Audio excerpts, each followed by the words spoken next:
بسم اللہ الرحمن الرحیم۔ ہجرت نبوی صلی اللہ علیہ وسلم کے اسباق و دروس ہم نے پہلا سبق پڑھ لیا۔ آج ہم ہجرت نبوی صلی اللہ علیہ وسلم کا دوسرا سبق پڑھنے جا رہے ہیں۔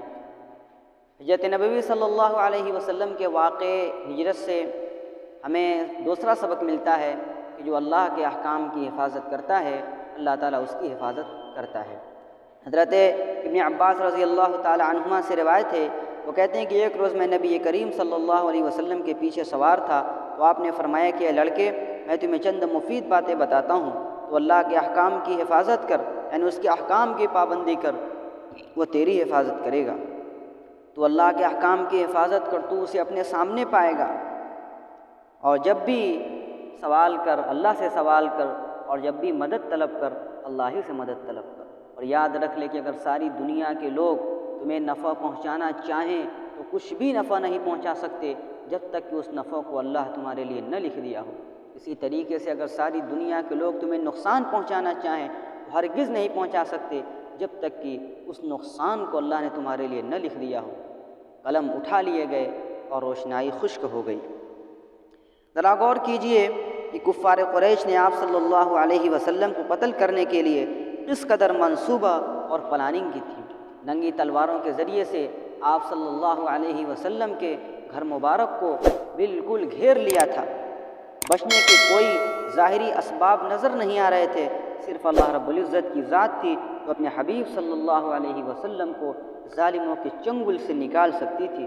چنانچہ وحی کے ذریعے آپ کو اطلاع دی جاتی ہے، آپ ان کی آنکھوں پر ایک مٹھی مٹی پھینکتے ہیں اور آگے صحیح سالم نکل جاتے ہیں۔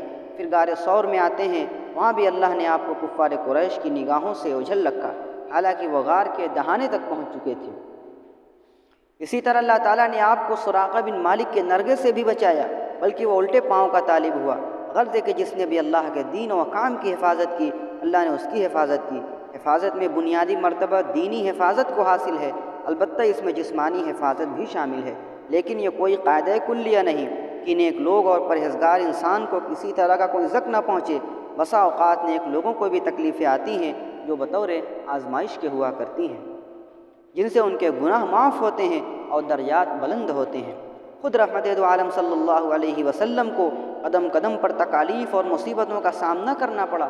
چنانچہ حدیث پاک میں آتا ہے ان اللہ تعالی اذا احب قوما ابتلاهم، جب اللہ تعالیٰ کسی قوم سے محبت کرتا ہے تو اس کو آزمائشوں میں مبتلا کرتا ہے۔ جو شخص آزمائشوں میں رب سے راضی رہا اس کے لیے رضا کے پروانے لکھ دیے جاتے ہیں، اور جو شخص ناراضگی ظاہر کی اس کے لیے ناراضگی لکھ دی جاتی ہے۔ کسی شاعر نے کیا خوب کہا، قد ينعم اللہ بالبلوى وإن عظمت ويبتلي اللہ بعد القوم بالنعم، کہ اللہ تعالیٰ انعام کرتا ہے مصیبتوں کے ذریعے اگرچہ وہ بڑی ہو، اور اللہ تعالیٰ آزماتا ہے بعض قوموں کو نعمتوں کے ذریعے۔ ہجرت نبوی صلی اللہ علیہ وسلم کا دوسرا سبق ہے کہ اللہ کے احکام کی جو حفاظت کرتا ہے اللہ تعالیٰ اس کی حفاظت کرتا ہے۔ ہر موڑ پر ہر مصیبت میں وہ اللہ کو اپنے سامنے پائے گا جو اللہ کے دین کی حفاظت کرتا ہے۔ اللہ تعالیٰ ہم سب کو عمل کی توفیق عطا فرمائے، آمین۔ آگے کے اسباق انشاءاللہ آگے کی ویڈیو میں ہم آپ کے سامنے پیش کریں گے۔ السلام علیکم ورحمۃ اللہ وبرکاتہ۔